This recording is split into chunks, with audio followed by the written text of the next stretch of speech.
What's up guys, and welcome to day 47 of the 100 days RunStreak challenge. My name is Jeremy, you're on the marathon experience, and today we're going to discuss what is known as the 10% rules in running.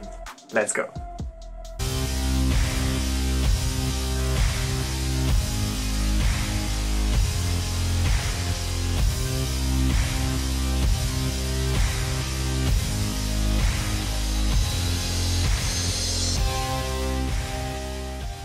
Most of the injuries in running comes from an overuse of your body. It happens when you basically start training above your limits and going above the threshold that your body can handle. Those overuse injuries mainly happen when you change very aggressively your volume of training in a short amount of time. For instance, sometimes it happened that a runner would not feel like running for a few weeks, even months, and then wakes up one day and decides to run 10K every day for the next 100 days. Believe me, I know what I'm talking about. But those spikes in intensity and volume of training are very bad for your body, and that's where the 10% rules come from. The 10% rules basically says that you should not increase your mileage from one week to another for more than 10%. Let's say that you've run 10 miles this week, it means that next week you cannot do more than 11.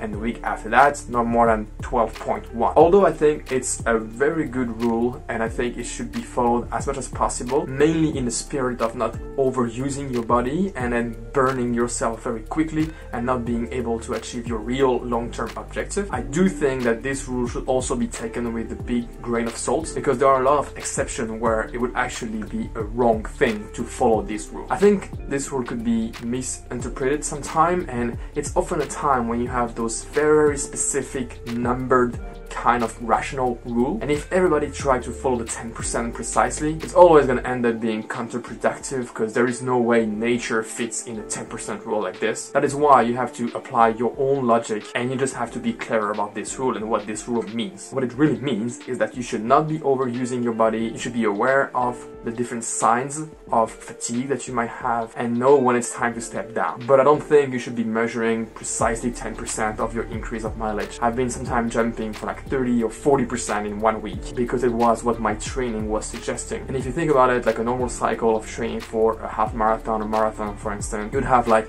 2 or 3 very hard weeks a month before your race, and then you'll go into taper for 2-3 weeks where you go down and then up again for your marathon. And that doesn't follow the 10% rules at all, but it's still what is suggested. So the 10% rule should be followed as a guideline, but not as a strict rule. Also, I think it's quite a conservative rule, and I would argue that probably increasing by 15 or 20% is still reasonable if you're starting from a very low amount. That's the problem with percentages, is that they are proportional. For instance, if you're just starting close to 5K and you are running a very limited amount of miles every week, most of people would actually be able to double that, which means a 100% increase, not a 10% increase, but still be fine with it. You're running 2 times, maybe 3 times a week max, and you're running 2 or 3 miles every time. It means that you're probably achieving 5 miles in a week. I don't think that if you double that over a week, although you are gonna feel it in your muscles and your legs, but I don't think it's a very big risk of fatigue and overuse. You are already running 50, 60, 70 miles a week, and you wanna double that, then obviously your body is going to go through extreme changes and it's going to be a lot harder to take on. That's where I think 10% rules could also be a little bit misleading. That's it guys, I hope you liked it. If you did, give me a thumbs up. Let me know in the comment if you are trying to apply these 10% rules to your overall mileage, or if you have some other type of strategy in order to ramp up or ramp down your mileage when you need to increase or decrease it. Alright, let's go now to the RunStreak update of the day. As I said in the beginning of the video, today is day 47. My weight this morning was at 77.4 kilogram, which is a slight increase from yesterday. I don't really know why, to be fair. Sometimes you have those discrepancies. I'm still eating healthy at the moment, so should be going down in the next days. The run of the day went very well. Just ran my 10K with the usual route in just under an hour. Everything went fine, and that's another 10K in the books. By the way, if you are joining the channel right now, I am in the middle of a 100 days RunStreak challenge where I run a 10K every single day. I also upload a video on YouTube about tips, feedbacks, and running principles like this one, as well as a live feedback of this 100 days RunStreak. So if you want to be part of the journey, go ahead and hit subscribe, hit the notification button, and I'll see you tomorrow.